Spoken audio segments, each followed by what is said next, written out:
Zami famille Anouel Akayo, comment nous y? Nous espérons que ou en forme matin côté que nous pourrons regarder ensemble éléments d'information ça yo.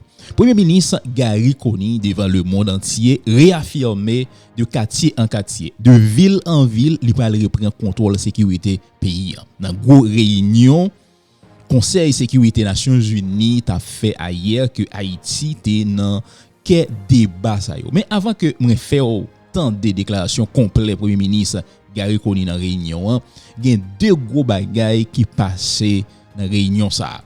Représentant Fédération la Russie qui t'a présidé rencontre ainsi là, accusé États-Unis qui a joué un rôle ou l'aime débat avec Haïti qui pas réellement aider nous surtout dans flux d'armes illégales qui rentré dans le pays. Selon rapport expert Nations Unies, pi fort armes ça yo qui nan men gang yo sorti dans Floride là, soit pas avion, soit pas bateau pour rentrer dans pays d'Haïti. Dans résolution que yo te prend qui c'est 26/99, yo te sanctionné plusieurs chefs de gang qui pas même gen intérêt États-Unis, monsieur yo pas gen compte en banque États-Unis, yo pas voyager, donc yo pas sanctionné vrai trafiquant yo qui chita États-Unis. Li remarqué sanction ça yo vraiment pas toucher gang yo. Nou ka wè comment que monsieur yo a exhibé zam que yo gagné sur tout réseau social yo. Donc embargo qui yo te mette pour camper flux zam illégal qui sorti États-Unis selon résolution 2653 que Conseil sécurité a mette en place que même Conseil la te vin faire back pour résoudre problème. La Chine bon côté parle zami famille Anouel Akayo. Li déclaré li wè que gen ti effort qu'a fait sur plan politique ak sécurité. Mais vrai problème multidimensionnel qui mette Haïti dans crise que li est là, li poko touché. Li saluer arrivé force multinationale là qui vini pour renforcer capacité police là, mais faut que établi un bon calendrier pour organiser élection. Donc Haïti gagne élection la donne depuis en 2016 selon ça représentant pays la Chine déclaré dans rencontre si là li tapé États-Unis sur question de flux d'armes illégales qui sorti la Kaeli qui vinn si men la troublai dans Caraïbes, surtout dans Haïti. Eh bien, représentant fédération russe là te continuer pour le dire faut gain élection qui organisée pour remplacer gouvernement intérim qui là, mais toute ingérence extérieure inacceptable pendant processus là. Yo tout mette yon warning contre États-Unis que nous qui dans toute bagaille Haïti. Donc pour venir faire ingérence dans élection qui pourrait organiser là aux amis famille Noël Akayo. Dans déclaration que PM Gary Coney te fait avant que l'État participer dans Conseil sécurité Nations Unies sous RFI, il était déclaré que mission pas vinn bataille avec gang yo, c'est force sécurité locale yo qui pourrait démanteler gang yo. Et bien parole ça amis famille Noël Akayo, mettez gros parler en pile dans tout un pays d'Haïti pour qui ça yo vini à Kenya s'il pape vin bataille avec gang. Donc gardez image ça yo. Monsieur Kenya yo commencé mettre pied à terre. Mais qui côté? Donc selon information que nous joignent, monsieur yo a fait patrouille dans zone DCPJ hein. Monsieur était arrivé tout près Carrefour Rita. Est-ce que zone ça yo gen problème tant que Grissier, tant que Matissan, la Tibonite? Nous ka di réponse là c'est non. Mais dans déclaration Gary Coney, il y a un bagage que li dit qui marquait attention non. Yo pral utiliser la d'Haïti avec la police nationale pour mener opération pour démanteler bandits. Mais on camper sur l'armée d'Haïti. Est-ce que l'armée d'Haïti a un équipement pour les mener genre de opération ça yo? Est-ce que équipement nous plusieurs avions militaires américains a transporter venir dans pays hein? Est-ce que équipement ça yo c'est pas seulement force multinationale là qui va utiliser yo? Eh bien hier zami famille Noël Akay dans même journée ça ambassadeur américain qui Haïti, Denis Sanking, te visité ministère défense là, côté que il était chita avec ministre Jean-Marc Berthier Antoine sur comment que États-Unis pral aider l'armée. Vous dans photo ça yo, il y a plusieurs officiers dans l'armée américaine qui étaient présents dans moment rencontre là. Donc ministre Jean-Marc Berthier t'est vraiment parlé de une rencontre fructueuse qui était faite entre ambassade américaine et il est vraiment content que États-Unis pral aider l'armée. Mais comment que li pral aider l'armée côté même ambassadeur ça a été dit selon une loi que yo gen dans congrès américain qui empêchait que États-Unis aider l'armée dans bay aux armes ak matériel militaire. Mais qui genre de aide ça pral lié zami famille Anouel Akayo. Donc entendez déclaration que ambassadeur Denis Sanking te fait sur Radio Télévision Métropole. Et pour la police nationale, il y a autre équipement parce que le président Biden a autorisé les ressources du gouvernement américain qui sont en surplus pour aider soit la police, même en certaines conditions l'armée nationale, aussi avec le MSS. Donc maintenant, les États-Unis reconnaissent l'existence de l'armée d'Haïti. Bon, c'était toujours reconnu, mais il y a des limites dans notre législation. Alors, selon notre Congrès, nous sommes empêchés de donner assistance des armes à la police nationale. C'est un débat parce que nous voyons, par exemple, maintenant, c'est le garde national de l'armée nationale qui est en charge de la sécurité de l'aéroport. Ils ont renforcé la sécurité des ports. Nous savons qu'ils sont là, bien sûr, mais pour le moment, nous sommes très limités avec notre capacité. Il y a des autres pays, je sais que le Mexique, par exemple, a une forte collaboration avec l'armée nationale. Nous n'avons pas de problème avec le fait qu'il y a des autres pays qui font une assistance directe à l'armée nationale. Nous avons besoin d'aide dans c'est vrai. Pour nous taguer vraiment pour l'armée par nous pour faire face à des gens de problèmes ça yo. Des gens que frontières nous yo rete libre. N'a rappelé nous les te une crise Haïti avec République dominicaine nous te ouais que président dominicain Luis Abinadel te déployé plus militaire pour te gérer frontières li. Et dans moment frontières nous yo été barrière libre. C'est là que toutes armes illégales passées, toute drogue passée pour rentrer dans le pays. Il y a un pile monde dans diaspora haïtien, surtout dans Boston, nos amis famille Anouel Akayo qui était quoi que plutôt l'argent que y a baillé Kenya yo te baili avec l'armée d'Haïti avec police là. Si monsieur yo te joindre l'argent ça yo était quoi que problème ça li t'a résoudre. Eh bien entendez réaction haïtien ça yo dans Boston.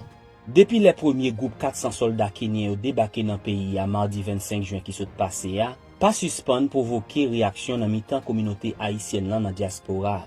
Plusieurs citoyens VOA créole te questionné, montré au pessimiste sous des affaires mission pour le faire face. Et par rapport à gang qui est en Haïti, vous voyez simplement 400 soldats qui pour faire face à gang ça pas représenter rien. L'État pour moi-même penser que c'est plus bon pour investir l'argent dans la police nationale là, dans les soldats haïtiens eh bien je pense que yo plus contre terrain pour que yo soient capable de faire face à bandits si et seulement si yo ba aux moyens nécessaires. Et M. Kenya c'est pas eux même qui solution pour le pays parce que il y a des couloirs M. Kenya pas connaît. Sous périmètre là, il y a un terrain assez vraiment. Même la police comment si monsieur est victime de mes ça. Mais allez voir M. Kenya qui sont forces étrangères qui pas contre périmètre là, qui pas contre terrain.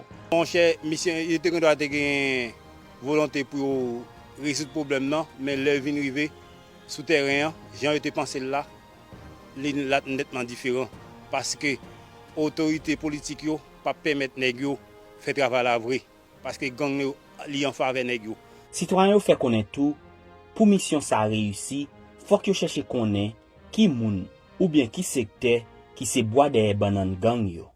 Ok, ou fin tuer et monsieur ça yo, mais koulia est-ce que yo attaqué vraiment problème là? Vraiment problème qui est lié c'est oligarque yo.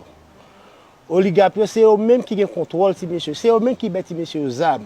Monsieur a colio avec soulier yo pas jamais mettre mes sous yon.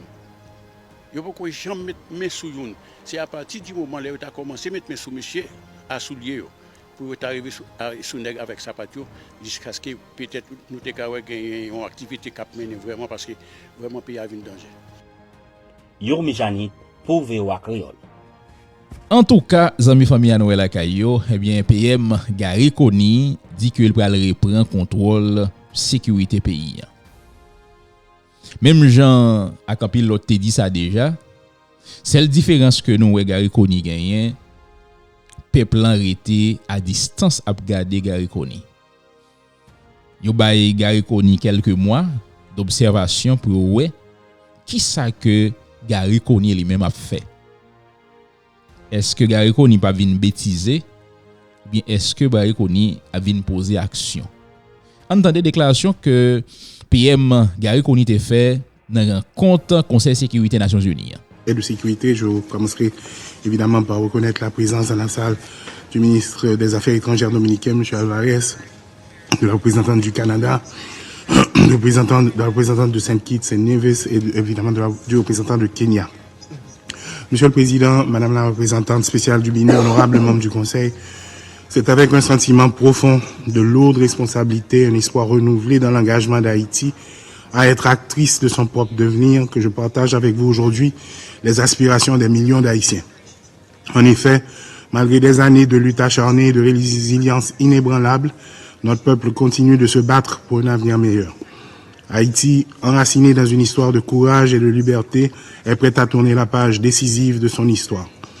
Avant tout, permettez-moi d'exprimer ma gratitude envers l'ambassadeur de la Fédération de Russie, son Excellence M. Vassili Nebensia, pour sa présidence du Conseil de sécurité ce mois-ci, et je lui souhaite plein succès dans l'exercice de ses responsabilités. Je tiens également à remercier la présidence précédente, assurée par la République de Corée, pour son engagement exceptionnel et la gestion efficace des travaux du Conseil qui ont renforcé notre mission commune. J'adresse un remerciement spécial au secrétaire général pour son soutien indéfectible envers Haïti depuis son entrée en fonction.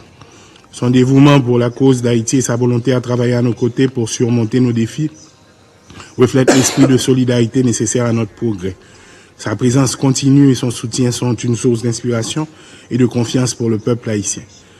Monsieur le Président, Madame la représentante spéciale du BINU, honorable membre du Conseil de sécurité, je tiens aussi à exprimer mes sincères remerciements à Madame Maria Isabelle Salvador, représentante spéciale pour Haïti et chef du Bureau intégré des Nations Unies en Haïti, pour son rapport détaillé et sa présentation perspicace sur les récents développements en Haïti.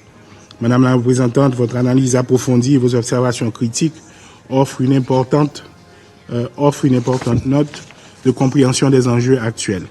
Je remercie également les membres du Conseil pour leur intervention précieuse aujourd'hui. Votre dévouement et votre engagement en faveur de la stabilisation et du progrès en Haïti sont profondément appréciés. Nous sommes conscients des préoccupations soulevées par le rapport du BINU et partageons l'urgence de résoudre de manière durable les problèmes de sécurité exacerbés par l'activité des bandes criminelles. Ces défis menacent le tissu social et économique de notre pays et entravent nos efforts de reconstruction et de développement.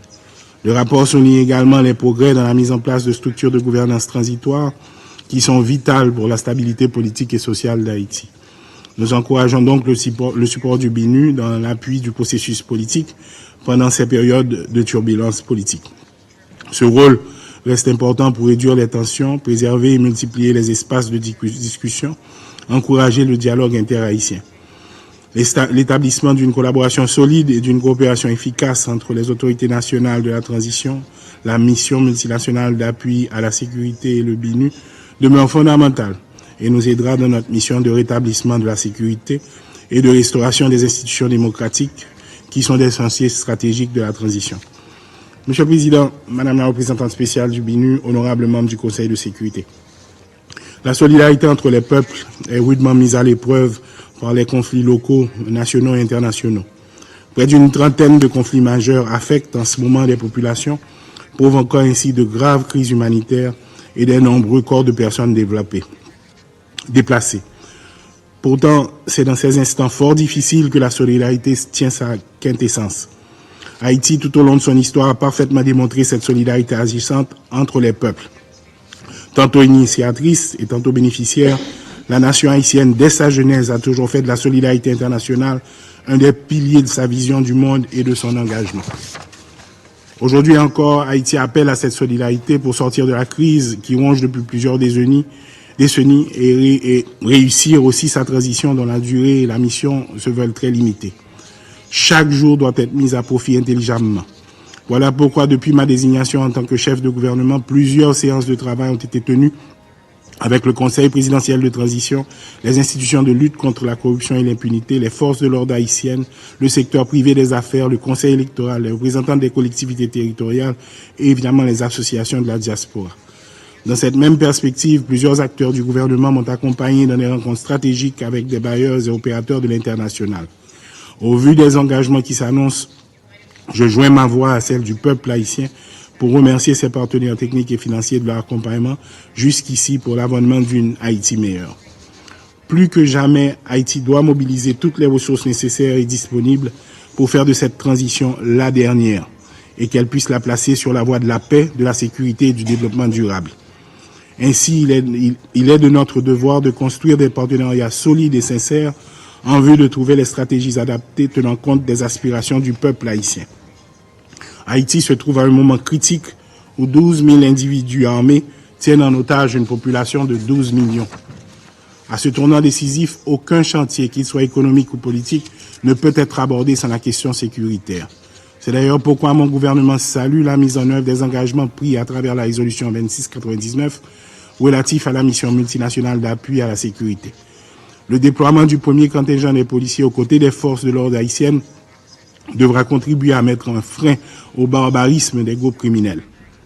Cependant, Haïti doit échapper à la spirale des missions sécuritaires définitivement.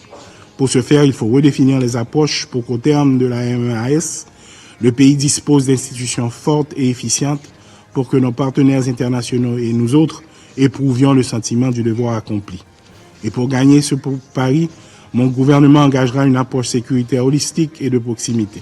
Holistique car il faut adjoindre de manière efficace le redressement économique et l'accessibilité des services sociaux de base, de proximité, car il faut rétablir la confiance de la population dans sa police.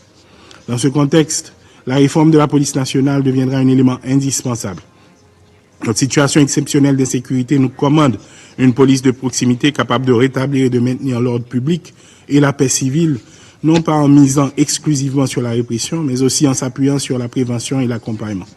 La réforme dont il est question couvrira les dimensions logistiques, opérationnelles et financières nécessaires à la mission de sécurité de l'institution policière afin qu'elle soit en mesure de protéger et servir convenablement la population.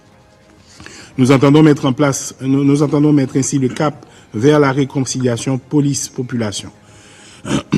De sérieuses procédures d'assainissement interne sont déjà envisagées pour restaurer la confiance dans cette institution qui doit être désormais crédible et efficace. Les forces de l'ordre haïtiennes et la mission multinationale d'appui à la sécurité ne peuvent à elles seules garantir cette paix définitive qui se veut être le paradigme de ce nouveau gouvernement. Faire de la sécurité la question de chaque village, de chaque communauté, doit impliquer le soutien de la population. C'est la raison pour laquelle je préconise l'élaboration d'un plan global, intégré et réaliste pour accompagner la population. Celui-ci doit prendre en compte l'établissement d'infrastructures adéquates et conformes aux normes de construction moderne, la réorganisation de certaines villes, la réhabilitation, l'implémentation de services sociaux de base fonctionnels et le développement de pôles d'emploi et de développement dans les communautés. Ce n'est que par cette voie que nous arriverons à rétablir une paix et une sécurité durable en Haïti.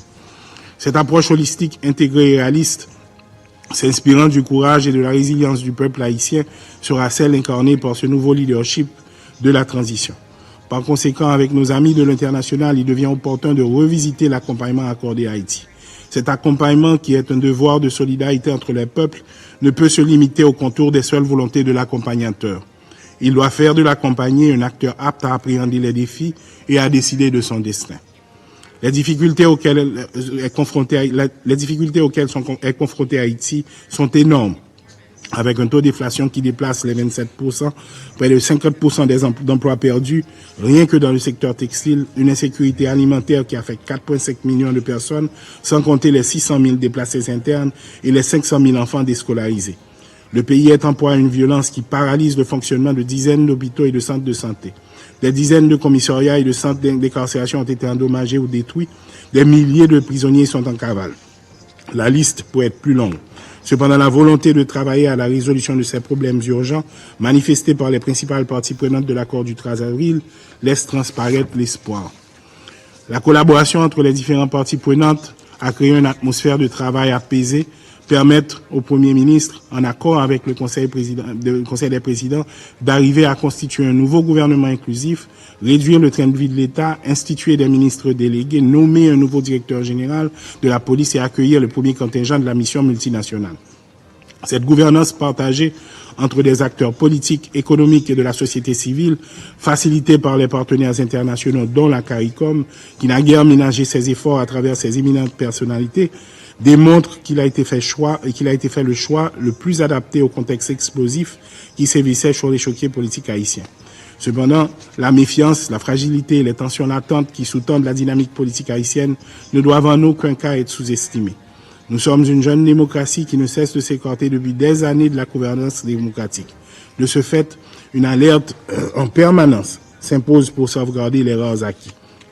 Aujourd'hui, la transition en cours, tout en s'inspirant de la feuille de route délimitée dans l'accord du 3 avril 2024, doit être celle devant paver la route à la fin de cette période transitoire entamée depuis trois décennies. Et ce, par des réformes institutionnelles et légales d'une part, par la création d'atmosphères propices au relèvement économique et à l'organisation d'élections non contestées d'autre part. Tout accompagnement des partenaires internationaux devra prendre en compte la vision du gouvernement de cette transition pour que plus jamais Haïti ne replonge dans le chaos. Monsieur le Président, honorables membres du Conseil, il n'existe pas de fatalité haïtienne. La situation qui prévaut en Haïti est la résultante d'une politique séculaire séparant l'État de la nation et qui du coup fait abstraction de la résilience, de la ténacité, de l'empathie et de la générosité du peuple qui aspire au bien-être. Ainsi, une synergie et une solidarité locale et internationale devient incontournable. Au cours de ma carrière de fonctionnaire des Nations Unies, j'ai observé une multitude d'initiatives internationales visant à soutenir le développement et à stabiliser dans les pays de crise. Haïti en particulier a bénéficié de diverses formes d'assistance internationale, chacune conçue avec l'intention de remédier aux multiples crises que nous avons affrontées, des catastrophes naturelles aux crises politiques et économiques. Malgré cette aide substantielle, les résultats à plusieurs égards restent insuffisants. Il est grand temps qu'Haïti et ses partenaires se posent une question fondamentale. Qu'allons-nous faire différemment? À cette question, je peux déjà vous dire qu'en Haïti, nous avons pu commencer à assembler des hommes et des femmes honnêtes, responsables, courageux, compétents et qui inspirent confiance. Ce leadership s'engage à réaliser des élections transparentes et participatives en vue du renouvellement du personnel politique et de suivi efficace et dynamique. Ces élections contribueront à l'avènement de la stabilité politique et institutionnelle. Pour ce faire, elles seront encadrées en amont d'un processus de réforme constitutionnelle, de révision du cadre légal sur le fonctionnement et le financement des structures politiques, d'appui à la bonne gouvernance, de renforcement des mécanismes de lutte contre la corruption et l'impunité et de développement d'une stratégie sécuritaire police-population, de la modernisation de l'appareil judiciaire, et de la mobilisation de la population pour une participation massive, notamment les jeunes et les femmes, dans le processus électoral. Comme annoncé plus haut, nous allons favoriser une approche plus intégrée et plus stratégique, en impliquant tous les acteurs, gouvernementaux, non gouvernementaux, internationaux, dans une planification et une exécution cohérente. Nous allons également nous concentrer sur la capacité à long terme plutôt que sur les solutions à court terme, en renforçant les institutions locales et en soutenant les efforts de développement durable qui sont alignés sur les priorités spécifiques d'Haïti. En abordant la situation complexe et souvent tragique d'Haïti, il est essentiel de reconnaître que la responsabilité principale d'adresser nos défis incombe à nous, Haïtiens. Nous n'allons pas déléguer notre responsabilité. Cependant, nous reconnaissons aussi que les actions et les politiques internationales ont façonné et continueront de façonner le contexte dans lequel nous luttons pour la stabilité et le développement. Cette reconnaissance mutuelle de responsabilité partagée est cruciale pour établir un partenariat respectueux et efficace, capable de soutenir Haïti dans la construction d'un avenir meilleur, tout en respectant notre souveraineté et notre droit à l'autodétermination. C'est une ère de reconnaissance pour Haïti, marquée non seulement par le désir de surmonter ses adversités, mais aussi par des actions concrètes qui illustrent notre engagement envers la paix durable et le développement. Nous appelons la communauté internationale à reconnaître et à soutenir cet élan en collaborant de manière constructive et respectueuse pour accompagner Haïti sur le chemin de la récupération et du renouveau. Monsieur le Président, Mesdames et Messieurs les ambassadeurs, en ce temps critique, alors que nous accueillons de nouvelles forces de sécurité internationales en Haïti, il est essentiel de rappeler que notre histoire avec les interventions étrangères est teintée d'expériences contrastées. Bien que certaines aient apporté un soutien et stabilité, d'autres ont malheureusement laissé des souvenirs douloureux en raison de violations des droits humains et d'un manque de respect pour la souveraineté et la culture locale. Ces événements passés ont à plusieurs reprises exacerbé les défis plutôt que de les résoudre, laissant une empreinte indélébile sur la mémoire collective de notre peuple. Aujourd'hui, nous nous tenons à point de convergence entre le passé et l'avenir, où chaque action et chaque décision doit être guidée par les leçons apprises. Nous avons une opportunité unique de redéfinir notre collaboration en veillant à ce que toute assistance étrangère soit conduite avec le plus grand respect pour les principes de transparence, de responsabilité et surtout en harmonie avec les aspirations et les besoins des Haïtiens. En avançant, nous devons mettre en place des mécanismes qui assurent non seulement la sécurité, mais aussi la dignité et le respect de notre peuple. Cela nécessite une coordination étroite et une communication constante entre toutes les parties impliquées pour assurer que les erreurs du passé ne se répètent pas. Notre pays est à un tournant crucial de son histoire. Nous nous trouvons devant un défi colossal, mais aussi une opportunité sans précédent de restaurer la paix et la sécurité dans notre relation. L'arrivée récente du premier contingent de la mission multinationale d'appui à la sécurité marque le début d'une ère pour Haïti. Cette mission, conduite avec le soutien de nos frères et sœurs kenyans, que je remercie du fond du cœur, est un témoignage vibrant de la solidarité internationale et un pas concret vers la stabilisation de notre pays.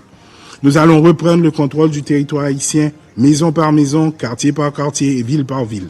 Ce n'est pas juste une opération de sécurité, c'est une renaissance de l'esprit national, un renouveau de notre engagement envers l'ordre, la justice et la paix. Nous renforcerons nos capacités non seulement en termes d'équipement, mais aussi par la formation et le renforcement des compétences de nos forces de l'ordre. Dans cette démarche, nous sommes guidés par une stratégie bien définie et une volonté de coordination sans faille entre toutes les parties prenantes, tant nationales qu'internationales. Notre approche est stratégique et mesure chaque pas vers la libération de notre territoire des griffes de la criminalité. Cette stratégie en cours d'élaboration avec le Conseil de transition s'appuie sur les principes de rigueur et d'efficacité pour garantir la sécurité de notre pays. Haïti porte fièrement le flambeau de la liberté qui a éclairé le chemin de l'émancipation bien au-delà de ses frontières. Notre lutte héroïque pour l'indépendance a non seulement brisé les chaînes de l'esclavage, mais elle a également inspiré d'innombrables peuples de se lever pour leurs droits inaliénables à l'autodétermination. Aujourd'hui, en dépit des défis formidables que nous affrontons, l'esprit indomptable de nos ancêtres continue de nourrir notre résolution. Votre soutien continu, votre foi en notre peuple et votre reconnaissance de notre souveraineté ne sont pas seulement appréciés, ils sont essentiels. Ensemble, avec courage et intégrité, nous pouvons transformer Haïti en un exemple de résilience et de renaissance. Pour conclure, Monsieur le Président, Mesdames, Messieurs les ambassadeurs, permettez-moi de vous dire qu'Haïti se tient à l'aube d'une ère nouvelle. Notre résolution reste inébranlable et notre espoir indomptable. Dans cet esprit, nous appelons à la solidarité mondiale, non seulement en reconnaissance de notre lutte commune pour la dignité humaine, mais aussi parce qu'il est du devoir moral de la communauté internationale d'accompagner ceux qui aspirent à un avenir meilleur. Ensemble, avec l'appui continu et renforcé de nos partenaires internationaux, Haïti progressera vers la paix durable, la stabilité et la prospérité. C'est par notre collaboration et notre engagement mutuel que nous pouvons transformer les défis d'aujourd'hui en des victoires de demain. Merci de croire en Haïti, de croire en notre capacité à surmonter, à reconstruire et à prospérer. Ensemble, écrivons le prochain chapitre, un chapitre où chaque Haïtien aura la possibilité de vivre dans la sécurité, la prospérité et la dignité, un chapitre où chaque Haïtien redevient l'acteur principal de son propre devenir. Je vous remercie. Я благодарю его превосходительство премьер. Je remercie son Excellence, le Premier ministre d'Haïti, Gary Coney, et je donne la parole à son Excellence, M. Roberto Alvarez Gil, ministre des Affaires étrangères de la République dominicaine. Merci infiniment, Monsieur le Président, chers membres du Conseil, Monsieur le Premier ministre, Monsieur Coney, nous vous remercions pour cette vision très claire que vous venez d'exposer pour votre pays Haïti. La République dominicaine se tient à vos côtés. Vous pouvez compter sur notre appui et notre soutien indéfectible. Madame Dupuis, Madame la ministre des Affaires étrangères, Madame la représentante spéciale du secrétaire général, nous reconnaissons le travail infatigable que vous déployez avec vos équipes. Je salue également les représentants du Canada et de Saint Kitts et Nevis.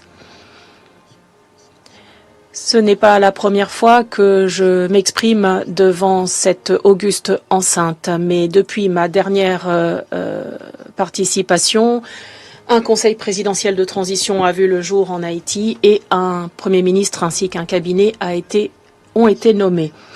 Le Premier ministre, M. Coney, et son cabinet ont une mission très importante qui est d'engager leur pays sur le chemin de la paix et de la prospérité.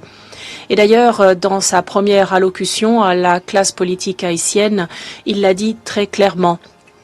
Il faudra déployer des efforts importants, mais c'est la seule trajectoire possible pour restaurer la paix et les institutions démocratiques en Haïti. Monsieur le Président, la principale responsabilité revient évidemment au peuple haïtien et à ses dirigeants. Mais l'appui de la communauté internationale est dans ce contexte fondamental. Le leadership du secrétaire général, M. Antonio Guterres, mais aussi le travail de ce Conseil. Il nous faut, dans ce contexte-là, rappeler le soutien des États-Unis, qui assument l'essentiel du financement.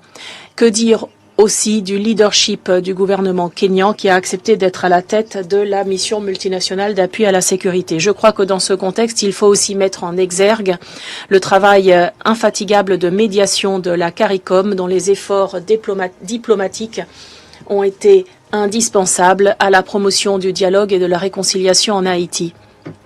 Au-delà de la coordination de l'aide internationale, de l'apport de contingents à la MSS, la CARICOM a fait beaucoup. Le Canada a également équipé et entraîné la mission et je voudrais souligner aussi l'apport en financement en contingent de plusieurs États membres. Tout ceci sont des signes manifestes de la solidarité de la communauté internationale en faveur d'Haïti pour que ce pays surmonte les défis qui se présentent sur son chemin pour un avenir meilleur et plus prospère. Les progrès que nous constatons aujourd'hui sur le terrain sont le fruit de la coopération multilatérale.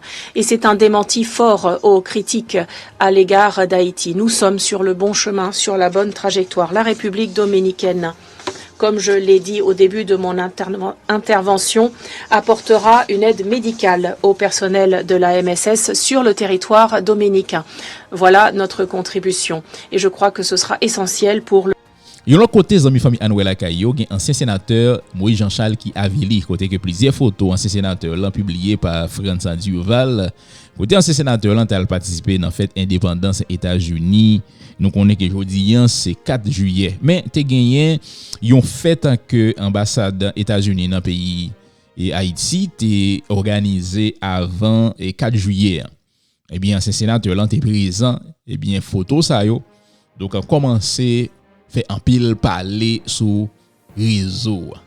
Mais un peu le monde dit que sénateur Lanli gen droit qu'à participer dans fête dans ambassade là. Mais n'a pas rappelé non, position que ancien sénateur là te comprend. Nous pas jamais imaginer que Moïse Jean-Charles t'a trouvé dans ambassade là. Donc entendez déclaration que te kon fait avant yo. Mobilisation yo pour aller directement devant l'ambassade, Tonton Sam, c'est ça nous devons annoncer. Jodi, les États-Unis pas te penser, si pas de coller dans la gauche, jodi, nous coller non gauche les États-Unis. Yo pas qu'à faire nous tout quitter pays, hein? Yo pas qu'à tirer nous tout avec vieux manger. Et yo pas qu'à tirer nous tout avec répression. Peuple haïtien, ça vraiment mal. L'aime garder Moïse Jean-Charles. Nous dans la rue, devant toute caméra ça yo. L'Occident avec le gouvernement de facto sorti pour éliminer vie nous. Mais heureusement, population non vigilants. Peuple haïtien, nous connaissons des gens et dimanche 18, nous parlons pas les paroles là devant l'ambassade des États-Unis pour nous démasquer les États-Unis, pour nous montrer le monde entier. C'est eux qui mal nous, c'est eux qui mettent nous dans ce là aujourd'hui. Depuis qu'on fait ça, fin bail, continuez à monter barricade, continuez à mettre piment et pas barrer l'arrière seulement, à monter barricade devant chaque ministre qui pas désolidariser avec le gouvernement ça. Si nous, ministre Baflé, nous pouvons aller sur l'aéroport pour nous parler les paroles là. Et nous pouvons continuer à parler les paroles là. Nous pouvons faire un peu de commentaire. Donc, ou même, nous invitons donc à quitter réaction yo en bas vidéo pour dire ça vous pensez de Moïse Jean-Charles, de ancien sénateur là qui c'est leader parti Petite Dessalines. Donc, tous les amis nous qui États-Unis, pas oublier les Bosico entreprise pour gérer dossier immigration. Pour faire un petit PSO. Dans le moment là, on a un petit PS qui est lagué. Donc, pour aller pour gérer, faire un petit PS là pour application. Gérer 4 travail, gérer document travel, gérer résidence. Mais depuis ces bagailles qui parlaient de immigration, dans le moment, on mettre les Bosico entreprise 772 285 07 96. Eh bien, il y a géré toute bagaille pour. Nous espérons que vous êtes ensemble avec nous de commencement à la fin. Si vous avez à peine tombé sur la chaîne, pas oublier abonner et peser le bouton de notification pour ne pas rater aucune vidéo. Et nous saluer tous les amis qui sont un peu partout dans le monde qui toujours nous love. Qui t'a moi-même, moi rejoindre dans la prochaine vidéo qui apparaît sur l'écran que vous invitez à cliquer.